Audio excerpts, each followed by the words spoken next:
Nagaan isiniif haa ta'uu hordoftoota Amboo YouTube akkam jirtu fayyaa keessanii maatii Amboo YouTube nagaa keenya galanni rabbiif haa ta'u jirra.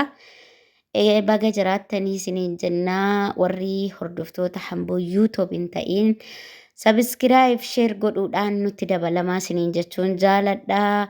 Warri immoo hordoftoota Amboo YouTube taatanii egaa laayik gochuudhaan sheer gochuudhaan koomentii yaada qabdan nu barreessuudhaan na gargaaraan isiniin jedha. Hordoftoota koo hordoftoota jaalalaa hordoftoota Amboo YouTube kabajamoo jaalatamoo hedduun sin jaaladha maatii Amboo YouTube kan taatan hundi keessanuu hedduun sin jaaladha hedduun sin kabajan isiniin jedha. Egaa maalluu fiddee dhufte har'ammoo maalluu fiddee dhufte jechuun keessaniin oolu.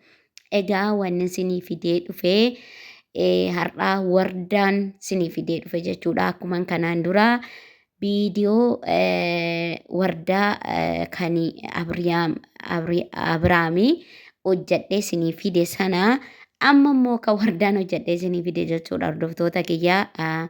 Egaa wardaan maal taate jechuun keessaniin oolu.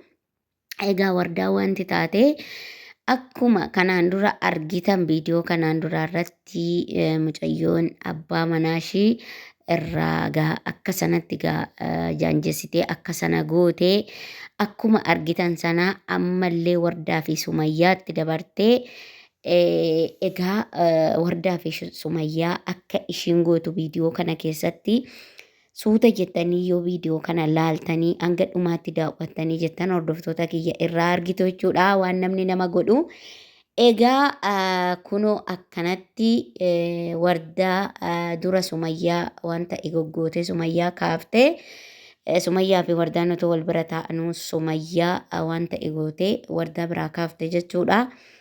Amma immoo wanta fuutee harkarratti naqattee kunoo akkanatti wardaa jechuudha. Kunoo akkana gootee jirti jechuudha. Namummaa keessaa baastee jirti.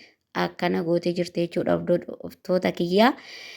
Egaa kunoo akkanatti sababni ishiin akkana gootuufis sababa viidiyoo wardaan fa'aa viidiyoo ishiin abbaa manaan keessan akkana nafaana godhee jennaan viidiyootti argisiifteetti ergitee jennaan viidiyoo sana isaan sooshaal miidiyaa gubbaarra oolchite jechuudha wardaanii. Amma sababa sanaatti kunoo wardaa daa'ima ishiirraa kunoo sammuu adoochitee jirti jechuudha hordoftoota kiyyaa.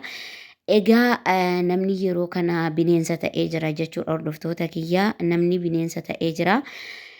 Keessattuu dubartii innaa akkana gootee namummaa namaa keessaa baastee wallaalchistee mana ishii wallaalchistee ilmoo ishii wallaalchistuu hedduu namatti dhagahama hordoftoota kiyyaa.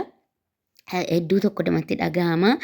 Maaliifi har'aa intalli kunii harka wardaa keessaa nyaattee dhugdeetti maatiidha jettee jirti wardaan kanaan dura. Maatiidha harka kiyyarraa nyaattee dhugdeetti waliin nyaannee dhugneerra jettee jirti. Har'a immoo itti deebitee kunoo akkanatti hojii hin taaneen hadoochitee jirti jechuudha. Egaa wardaan asirratti maal jedhaa jirti? Ani hin barbaadu abbaa manaa koos hin barbaadu jettee jirti. Ishiin immoo maaliif kana wardaan jettee jaalattee otoo hin taane wardaa joorsitee jirti waan ta'een tuqxee. Ishiin immoo ammaan booda ati jetteeniin ammaan booda garbittii kiyyaa harree kiyyaa akka barbaadetti si yaabbadhee sirraa bu'aa akka barbaade si godhaa. Amma uffata kee fudhadhuu waan qabdu fudhadhuuti gara maatii keetiitti deemi jetteen jechuudha wardaadhaani. Wardaanis hordoftoota kiyya waa tokko hin dubbattu tolee malee jechuudha. Toluma jechaa jirti kunoo jechuudha. Tolee nan deema ishii abbaa manaa koos hin barbaadu tolee nan deema jedhaa jirti.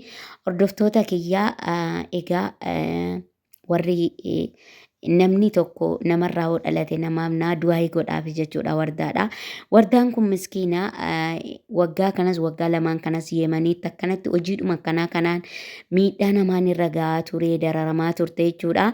Har'allee miidhaa caaluu dabalamee fi Kun akkanatti dabalamee fi ishiin kun illee kun waanuma biyya Yemanii keessatti ishiin ittiin dararamaa turte sanaan har'allee biyya ishii keessatti aara galfannaa dhabdee dararamaa jirte jechuudha. Du'aayii godhaa fi hordoftoonni amboo yuutuubiin siniin jedhaa yaada qabdan illee naa barreessaa akkan wardaan ga'u akkan viidiyoo irratti dalagu siniin jedhaa kanaafi.